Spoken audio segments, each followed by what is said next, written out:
이 시간에 학습하려고 하는 내용은 벡터 공간의 기절을 찾고자 하고 또한 차원이라는 개념을 공부하려고 합니다. 이 기저와 차원은 이 절의 제목과도 같습니다. 그러므로 지금 배우는 내용이 굉장히 중요한 용어이기 때문에 여러분들이 잘 알고 있어야만 합니다. 자, 벡터 공간의 기저는 어떻게 정의되어 있는지 또한 차원은 어떻게 정의되어 있는지를 살펴보려고 하는데요. 어떤 벡터 공간 V가 하나 주어져 있다고 가정하겠습니다. 그리고 V 안에는 여러 벡터들이 존재하겠죠. 자, 그 중에 우리가 편의상 n개의 벡터를 추출했다고 보겠습니다. 자, 그래서 다음과 같이 n개의 벡터들로 이루어진 집합을 편의상 이제 우리가 곧 베이시스란 말을 사용하려고 하거든요. 우리말로 이제 기저라고 번역하려고 하는데요. 그 베이시스의 이니셜을 스크립트 형태로 대문자로 이렇게 표시한 것 뿐입니다. 그래서 이제 B라는 집합은 V1 벡터, V2 벡터, Vn 벡터로 구성되어 있다고 보겠습니다. 물론 이 V1부터 Vn은 벡터 공간 V 안의 원소들이에요. 그러면 이렇게 V 안의 원소들로 모아놓은 집합이니까 전체 집합 V의 부분 집합이 되겠죠. 그래서 이제 이들은 벡터 공간 V의 부분 집합이 됩니다. 우리는 벡터 공간 V의 부분 집합이 다음 같은 두 가지 조건을 충족한다면 이 부분 집합을 주어진 이 벡터 공간의 기저라고 정의를 하려고 합니다. 그 두 가지 조건을 여러분들이 기억하고 있어야 되는데요. 자, 첫 번째는 순서는 상관이 없습니다. 두 가지를 만족하면 돼요. 자, 첫 번째는 이 n개의 벡터들이 서로 1차 독립이어야 된다는 사실. 두 번째 조건은 우리는 이 부분 집합으로 이 V라는 전체 집합을 생성할 수 있어야만 합니다. 자, 이제 기호를 써서 표시를 하도록 할까요? 자, 첫 번째는 이 n개의 벡터들 V1, V2, Vn이 1차 독립이어야 됩니다.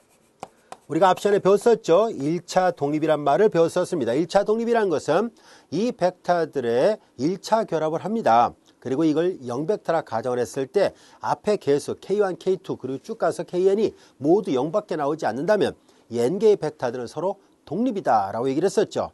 그래서 이 n개의 벡터들이 일단 독립이 돼야 된다는 것을 만족해야 돼요. 두 번째는 이제 전체 집합 V를 생성할 수 있어야 됩니다. n개의 벡터들로 이 n개의 벡터들의 집합으로 전체 벡터 공간 안에 있는 모든 원소를 다 만들 수 있어야 됩니다. 또는 이제 꺾기교를 이렇게 스팸교를 이렇게 혼용해서 같이 사용합니다. 이렇게 써도 상관없습니다. 만약에 이 두 가지 조건을 모두 만족한다면 요거이면 그때 우리는 이 집합을 주어진 V의 기저라고 정의를 합니다.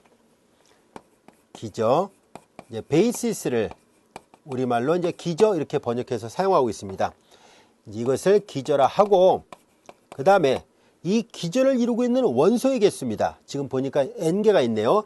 기저를 이루고 있는 원소의 개수를 차원이라 얘기를 합니다. 여기다 마저 써볼까요? 기저를 이루는 원소의 개수예요. 개수를 우리는 차원이라고 얘기를 합니다.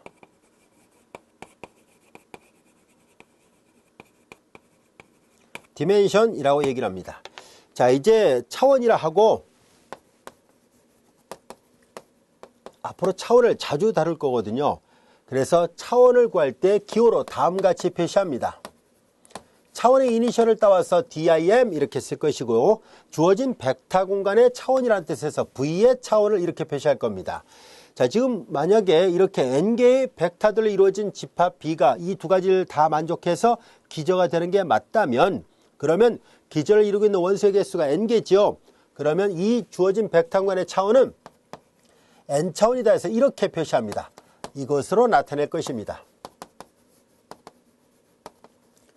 이와 같이 어떤 벡터 공간의 차원이 유한한 값으로 나오게 되면 유한차원 벡터 공간이라 얘기를 하고 만약에 이 차원이 무한대라면 말을 바꿔서 얘기하면 기저를 이루고 있는 원소 개수가 무한히 많이 나오게 된다면 그럴 때는 무한차원 벡터 공간이라고 얘기를 합니다. 무한차원 벡터 공간은 우리의 수준을 벗어나는 그런 주제예요.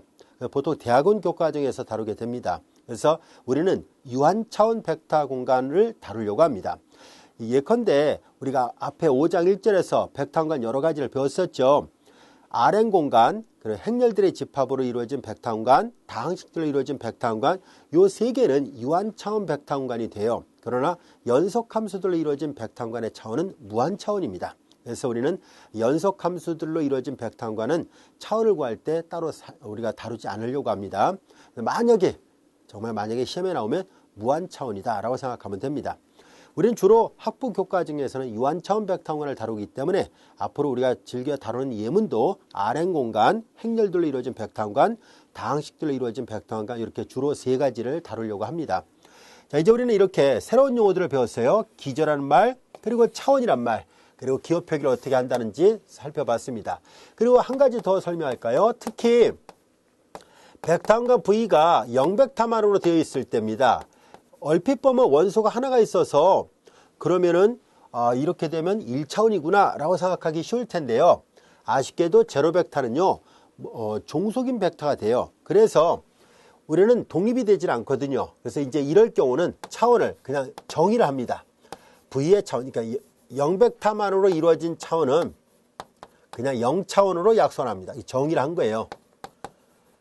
0벡터만으로 이루어진 벡터 공간의 차원을 0차원이라 하고, 만약에 0벡터가 아니라 이제 V1 벡터 하나가 있으면 그럴 때는 이제 1차원이라 얘기를 합니다.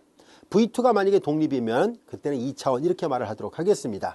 0벡터만으로 이루어지면 0차원으로 따로 정의를 하고 있습니다. 자, 그래서 여기 보다시피 0벡터만으로 이루어졌을 때는 벡터 공간의 차원은 0차원이라 한다는 것 이해되셨죠?